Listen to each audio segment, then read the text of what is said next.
Avec l'Aglo, plus belle la vie.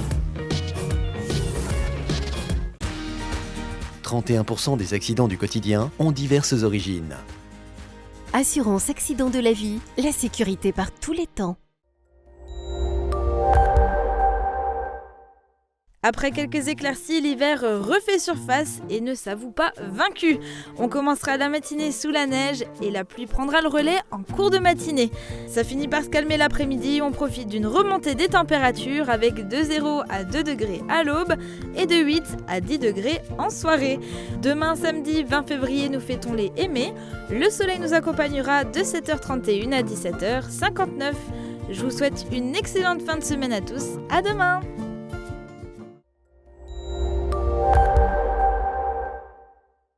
Je parraine un ami et tout le monde y gagne. Mon filleul, ma banque et moi. Au Crédit Mutuel, un client satisfait rayonne. Le Conseil régional de Lorraine vous présente la météo des neiges.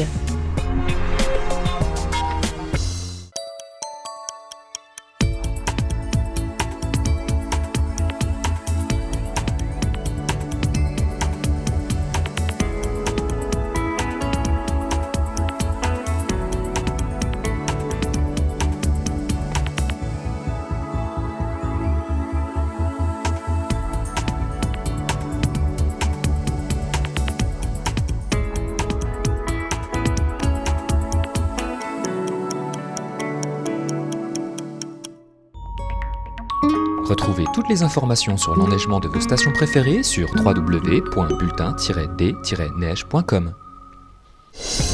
Le Conseil régional de Lorraine vous a présenté la météo des neiges.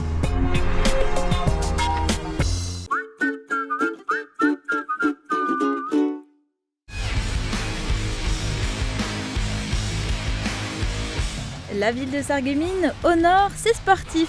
Rendez-vous à l'hôtel de ville mardi 23 mars pour cette grande fête du sport. L'entrée est libre.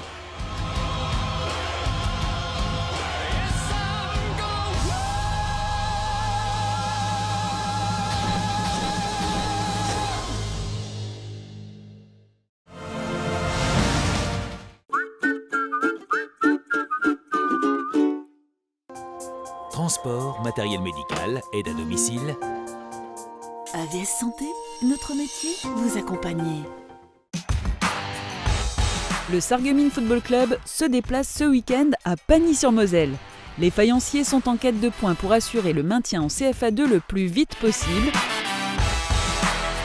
Suivez-les dimanche dès 14h30 en direct sur Mosaïque. Le conseil, le choix, la pause, les meilleurs tarifs. Avec Agifermeture, vos portes et fenêtres ensoleillent votre maison. Serpentin, confetti, les indispensables de carnaval sont chez Festividé. Festividé, Festividé, des idées toutes faites.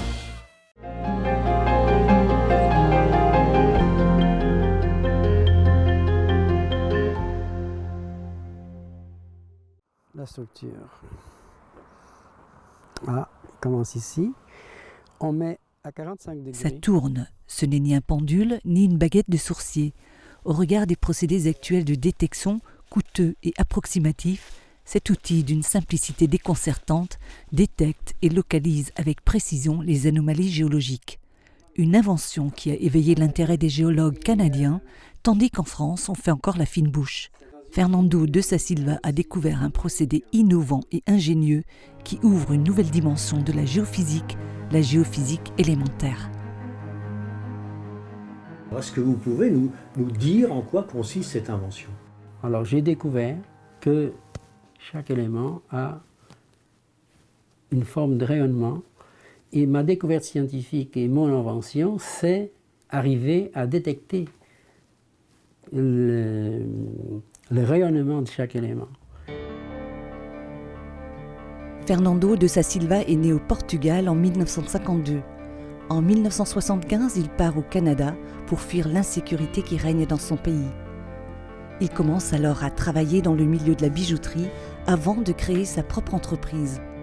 Il est rapidement fasciné par l'or, par la création artistique en bijouterie, mais aussi par les propriétés physiques et chimiques du précieux métal. Il se perfectionne dans le raffinage en même temps qu'il prospecte dans une mine d'or acquise au Yukon, au Canada. C'est là que germe l'idée de développer une alternative au système traditionnel de prospection. Mon premier métier, ça a été technicien de radio et télévision avant de rentrer dans le bijou. Ça veut dire que j'ai passé plusieurs, disons, métiers qui m'ont aidé à arriver au point où je suis actuellement. En février 2015, il fonde la société JetMap, spécialisée en ingénierie, après 35 années de recherche et de travail autodidacte. La découverte perce d'une certaine façon le mystère de la radiesthésie. L'appareil de détection utilisé est entièrement conçu par l'inventeur. Le brevet a été déposé en avril 2013 sous le nom de dispositif de détection d'anomalies aurifères. Comment les scientifiques, nos scientifiques, ne sont pas arrivés à vos conclusions? Ils ne sont pas arrivés à mes conclusions parce qu'ils n'ont pas trouvé cette particularité des éléments. Aucun scientifique a trouvé cette particularité encore. Et ils se basent toujours, depuis des années, depuis plus de 50, 60 ans, sur le système, comme j'ai dit, géophysique, électromagnétique. Et ils n'ont pas trouvé... Juste pour vous dire qu'ils n'ont jamais réussi à expliquer c'est quoi la radiesthésie. Et vous savez, la radiesthésie, c'est une réaction. C'est une réaction scientifique qui n'a pas été expliquée encore. Et même si ma découverte et mon travail ne se basent pas sur la radiesthésie, avec ma découverte, je vais pouvoir l'expliquer. Ce que les scientifiques n'ont jamais pu expliquer. Vous avez parlé que ça ne relevait pas de la radiesthésie ou de choses comme ça. Il y a quand même un principe scientifique, physique là derrière. Exactement. Si chaque élément émet un rayonnement spécifique, c'est comme un radioémetteur qui émet une fréquence spécifique. Pour chaque fréquence spécifique, ça prend un récepteur qui va avoir la réception spécifique de l'émission qu'on fait. Moi, quand j'étais technicien de radio et je montais mes radios, il y avait les condensateurs variables qui faisaient la différence entre les fréquences qui viennent. Et ce qui se passe dans le système des éléments, c'est à peu près la même chose. Le pétrole, il y a une fréquence d'émission. Et même ce que je suis déjà en train de dire, il y a beaucoup de gens qui vont commencer déjà à penser qu'ils vont essayer de trouver la fréquence de réception. Et après, ce qui est intéressant dans tout ça, c'est qu'on peut faire des réceptions directionnelles. Oui. Ce qui va permettre, disons, trouver les anomalies en 3 dimensions presque. Et c'est la grande révolution. Actuellement, dans le pétrole, c'est très difficile de détecter des nappes de pétrole. Mais avec mon système, ça va être, disons, beaucoup plus facile. Ici, sur la table sont déposés plusieurs éléments. Des métaux comme l'or, le zinc, le cuivre, l'argent, le barium, le bismuth et des hydrocarbures comme le pétrole et le gaz naturel. Chaque élément pourra être détecté indépendamment des autres grâce au tube approprié. Ainsi, pour détecter l'or, Fernando de Sa Silva insère le tube adéquat, l'appareil réagira uniquement à l'or et à aucun autre élément. Et ceci est valable pour chaque élément. Démonstration. Je prends le zinc. Une protection en aluminium enveloppe une partie du tube pour ne laisser qu'une ouverture par laquelle entre le rayonnement de l'élément à détecter. L'orientation est d'autant plus précise. Observez. L'appareil est programmé pour détecter le zinc. En passant à proximité de l'appareil, celui-ci se tourne vers cet élément. Le zinc est déposé sur le meuble. L'appareil reste orienté sur le zinc malgré le passage d'autres éléments.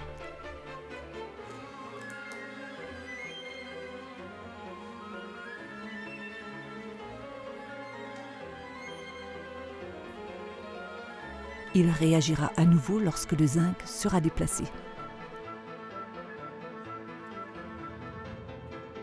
Lorsque le tube tourne à 360 degrés, il signale l'endroit de l'anomalie. une efficacité testée jusqu'à 5000 mètres. Si j'ai bien compris, votre appareil va montrer une direction, une source. Mais est-ce qu'il peut aller plus loin aussi? Et, il peut tout faire. Disons que l'appareil, il va me dire qu'à une distance de 3-4 km, il y a l'élément que je cherche. Il y a une nappe de pétrole, par exemple. Oui, il va me diriger. Mais qu'est-ce que vous allez savoir de plus sur cette nappe? Vous pouvez savoir autre chose? Oui, je peux savoir la largeur, je peux savoir la profondeur, je peux savoir à partir de la profondeur, disons, le volume presque. Le volume, oui. Et ce qui est très important, en très peu de temps. Disons qu'on peut savoir actuellement, dans quelques jours, ce qui avance, ça pourrait prendre des années. Mais tout, comment ça se passe? L'appareil, il peut attendre des détections à partir, c'est ce que je suis allé où j'ai pu aller jusqu'à maintenant, à partir de 5-6 km de distance, je peux détecter disons une structure aurifère, si c'est l'élément que je cherche, ou de cuivre, ou en cuivre, ou autre élément. L'appareil, il est tellement sensible que, comme une boussole, il va se diriger immédiatement, même si je suis à 5 km de distance, il va me dire que dans cette direction, si je continue, je vais traverser ce que je cherche. Alors, je n'ai que soit en hélicoptère, avion, automobile, que diriger, parce qu'il y a, comme l'appareil ne détecte que l'élément que je cherche, même tous les éléments qui sont autour d'une voiture, d'un avion, d'un hélicoptère, ça n'interfère pas dans ce que je cherche. La découverte peut s'appliquer à chaque élément liquide, solide ou gazeux. Une avancée scientifique qui permettra de gagner un temps précieux dans la recherche des éléments qui composent notre sous-sol. Maintenant, pour détecter, il faut faire des forages. Donc il y a vraiment là un gain immense qui se joue avec votre appareil. Exactement. D'abord, il élimine toutes les zones stériles. On sait tout de suite que dans une région, on sait tout de suite les zones qui sont stériles et celles qui ne sont pas. Alors, ce qui se passe maintenant, c'est que la recherche est faite par étapes. Et ils vont faire du quadrillage et pendant des kilomètres, ils vont prendre des analyses géochimiques, c'est-à-dire qu'ils vont prendre des morceaux de terre, ils vont faire analyser dans le laboratoire. Après, ils font des études. C'est vraiment compliqué. Avec mes appareils, on va directement au sujet.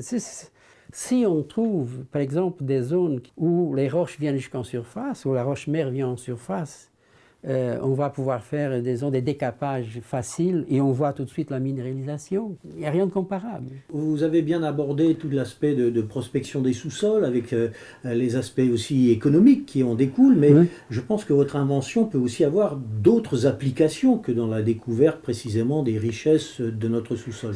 Sans doute, même par exemple dans le cas des contaminations par l'arsenic naturel de la Terre, sur les nappes d'eau. Il y a tellement d'autres choses. Il y a d'autres recherches que je peux faire pour aller chercher d'autres métaux et d'autres éléments. Oui, alors est-ce que par exemple dans le domaine de l'aménagement du territoire, je pense aux communes qui sont confrontées au plan local d'urbanisme, est-ce que là vous pouvez aussi peut-être apporter des éclairages aux élus sur l'utilisation de leur sol? Certainement, et même pour les grandes exploitations, pour savoir les sources d'eau qu'on pourrait utiliser pour les irrigations et tout ça. Il y a tellement de domaines qu'on peut aider à résoudre beaucoup de problèmes. Savoir les villes qui ont des failles, justement. Il y a beaucoup de villes qui sont traversées par des failles que le BRGM n'est pas au courant. Et une fois, quand j'ai dit ça à un géologue du BRGM, il m'a dit « J'aimerais bien voir ça ». Comme quoi, ils savent tout. Un géologue, il ne sait rien. Il sait tout. C'est un scientifique que je respecte pour les connaissances qu'il a universitaires et pour les connaissances qu'il a du sol. Mais quand ton terrain est couvert par des extensions énormes de morts-terrains, un géologue, il ne voit rien. Et ce n'est pas seulement les lectures électromagnétiques qui va lui dire qu'est-ce qu'il y a dans le sous-sol.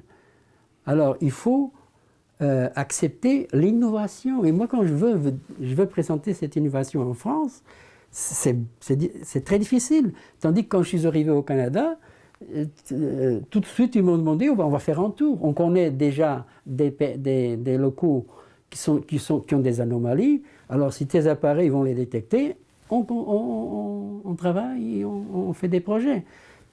Ici, en France, non. Ici, je me sens complètement abandonné, même par le BRGM. Pour ses travaux de recherche, Fernando a fait des dizaines de voyages dans le Gard, une région connue pour ses rivières aurifères. Il a arpenté la région Lorraine. Localement, il a détecté des anomalies aurifères et en baryum non répertoriées par le BRGM. C'est le cas à Bliesbruck, traversé par 2 anomalies aurifères liées à une faille géologique profonde. L'une à hauteur du Vieux Moulin, l'autre à hauteur du site archéologique. Les prélèvements dans la rivière n'ont pu être réalisés à l'endroit prévu sur la trajectoire de la faille en raison des crues.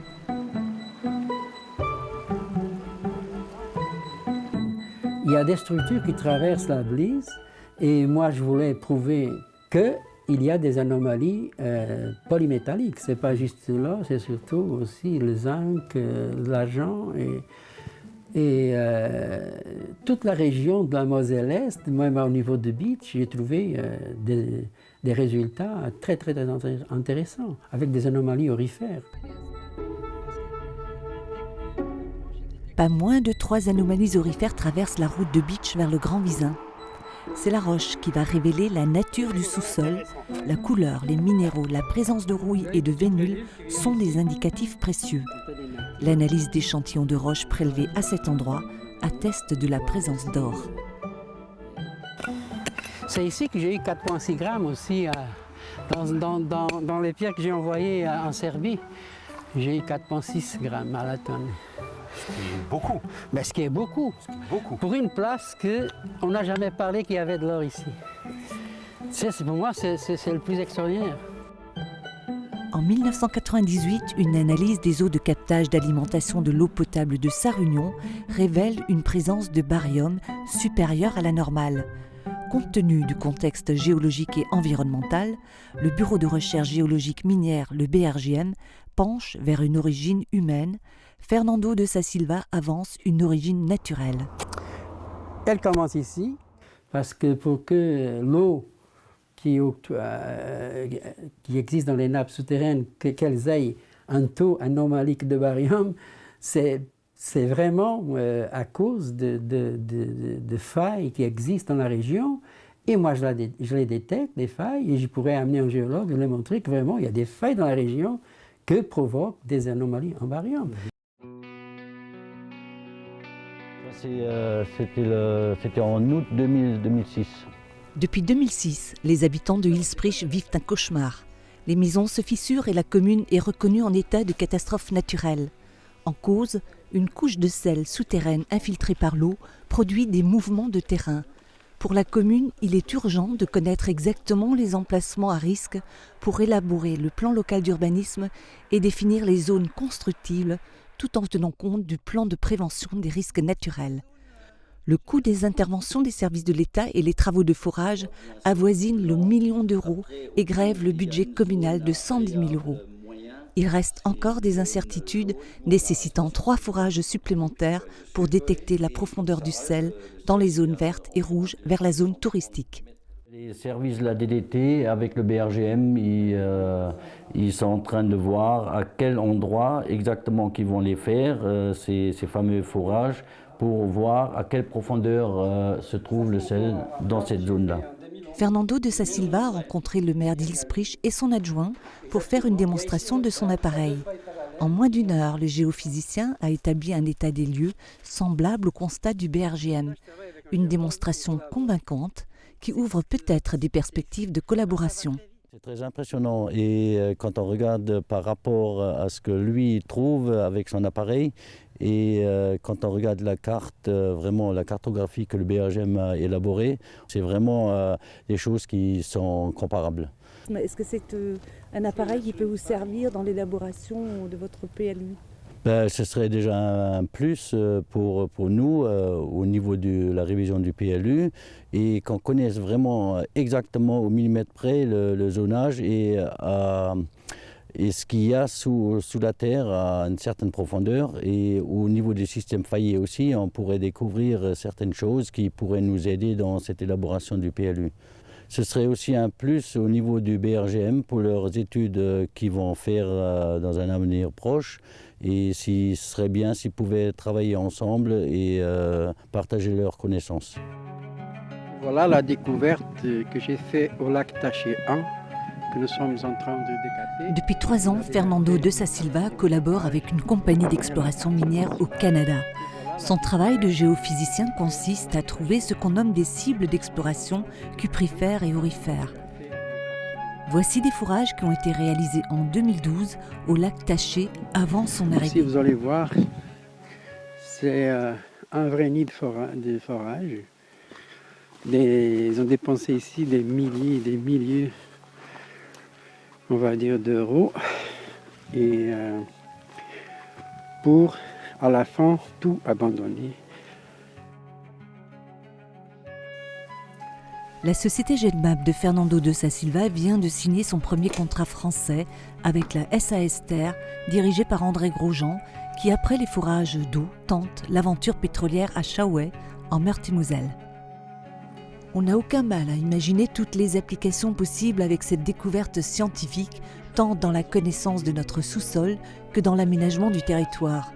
Mais on entrevoit aussi le choc économique qu'elle représente pour les grandes entreprises qui vivent des richesses souterraines ou l'espoir qu'elle apporterait dans les domaines écologiques et sanitaires, là où l'eau vaut plus cher que le pétrole. Véritable séisme scientifique, cette découverte pourrait bien bouleverser le monde de la géophysique pour le meilleur ou pour le pire.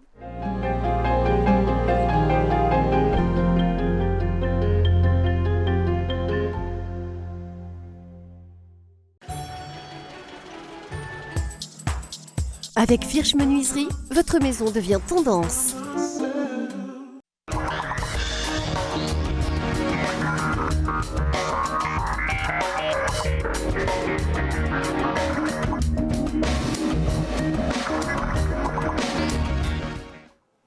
Bonjour à tous, merci de nous retrouver sur le plateau d'une semaine en région. J'espère que vous allez bien et que vous, les chanceux, vous profitez de vos quelques jours de vacances scolaires. Aujourd'hui encore, nous vous avons compilé le meilleur de ce que vous proposent vos télévisions locales afin de mieux découvrir notre belle région.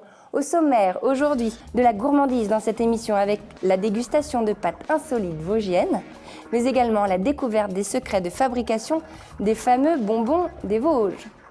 Je vous avais promis de la gourmandise dans cette émission, commençant avec la découverte des pâtes vosgiennes de l'atelier à pâtes. Elles sont réalisées avec des produits de qualité, originaux et sains, et avec de la matière première la plus régionale possible. L'atelier fabrique des pâtes fraîches, mais aussi des pâtes sèches sous formes différentes, originales et déclinées nature ou aromatisées. Maë-Lorraine nous fait découvrir les coulisses de fabrication.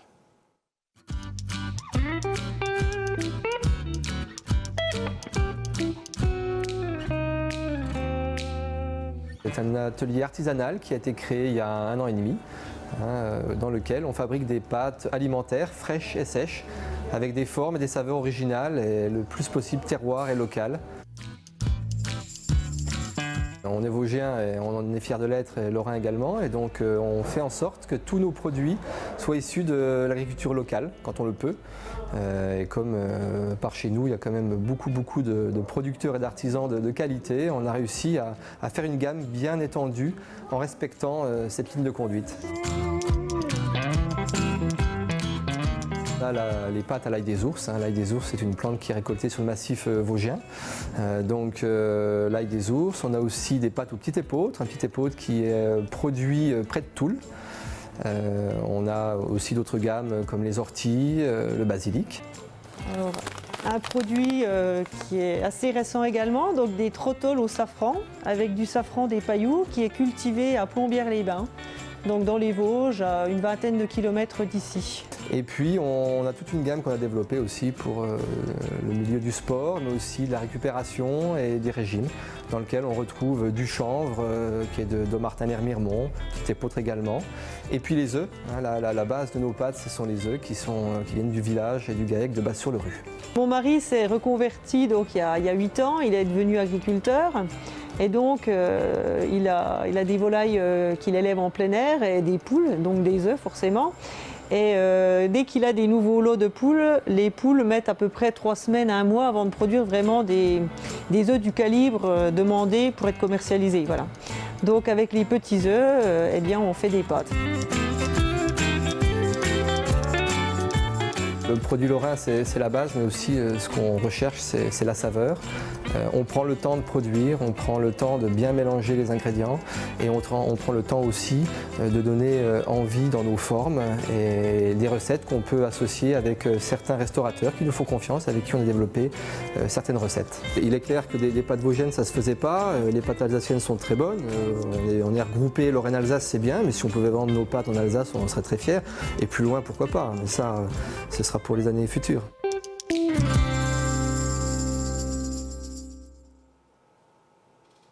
Après avoir contenté les gourmands plutôt salés, place maintenant à de la gourmandise pure et dure avec les secrets de fabrication des bonbons des Vosges. Partons pour cela à Gérardmer. La confiserie que nous allons découvrir a ouvert ses portes en décembre 2014. Elle propose des bonbons bio en privilégiant les circuits courts. Et vous allez le voir, les bonbons vosgiens, c'est surtout une affaire de famille. Reportage Vosges Télévisions. Ça, c'est ce qu'on appelle le sirop de glucose. Donc le sirop de glucose, ça sert à quoi? C'est l'anticristallisant du sucre. C'est-à-dire que si on ne met pas ça dans un bonbon, dans 1 ou 2 mois, le sucre il va se retransformer en petits grains de sucre. Ils sont 2, ils sont frères. L'un était pâtissier, l'autre directeur informatique. Mais en décembre 2014, ils ont décidé de lancer ensemble une nouvelle enseigne de fabrication de bonbons à Gérardmer, mais avec des ingrédients bio et si possible locaux. C'est très important pour nous. On travaille essentiellement avec la ferme du bien-être qui est à côté de nous. On est au jour d'aujourd'hui les premiers en France à commercialiser des petites gommes sans aucun arôme, où là, le sureau, les myrtilles, les framboises viennent exclusivement de la région. On a même poussé le vice. Au jour d'aujourd'hui, on a déjà une 40aine de ruches. Donc voilà, on récolte notre propre miel, notre propre propolis pour incorporer encore ça dans nos gommes. Et puis il y a les bonbons durs, 26 variétés de bonbons durs, bio, eux aussi. Un large éventail pour attirer les clients en masse, les touristes surtout, pendant les vacances, même si, bien évidemment, la confiserie n'était pas pour eux cette semaine la destination première. Théoriquement, on vient au sport d'hiver pour faire du ski, mais là, vu que c'était pas possible, avec les petits, on a décidé de découvrir comment on faisait les bonbons. Vu les conditions météo, c'est mieux de... On se retrouve dans ces endroits-là, effectivement. Ouais. Oui, c'est très bon, c'est très agréable. Il était encore chaud, en plus, c'est la première fois que je goûte un bonbon chaud. Voilà en tout cas qui fait marcher les affaires. De bon augure pour cette enseigne, on l'a dit, lancée il y a seulement 14 mois. Mais déjà, différents marchés s'ouvrent aux frères Wexler et cette fois, la météo n'y est pas pour grand-chose. Il y a beaucoup de marchés qui sont ouverts. On travaille avec une enseigne comme Naturalia par exemple, qui regroupe 120 magasins en France bio. Donc eux déjà nous occupent déjà pas mal. Et puis là on voit bien que dès que c'est les vacances, Gérardmer a une force. Puis de bouche à oreille, on a le web aussi. C'est-à-dire que les gens qui sont venus acheter les produits maintenant recommandent sur internet et ça se passe très bien. Quand on est le papa et qu'on voit autant de monde, on se dit ils ont eu raison. Oui, c'est surtout ça et on est soulagé parce qu'au début donc, on avait un petit peu de soucis, mais là on est heureux comme tout. Donc je crois que leur challenge doit être gagné. Il faut maintenant durer, et c'est sans doute le plus difficile, mais en misant sur le bio et la valorisation des circuits très courts, la confiserie géromoise a des arguments. Et une semaine en région, c'est déjà terminé. Merci à tous pour votre fidélité. On se donne rendez-vous la semaine prochaine. En attendant, prenez bien soin de vous.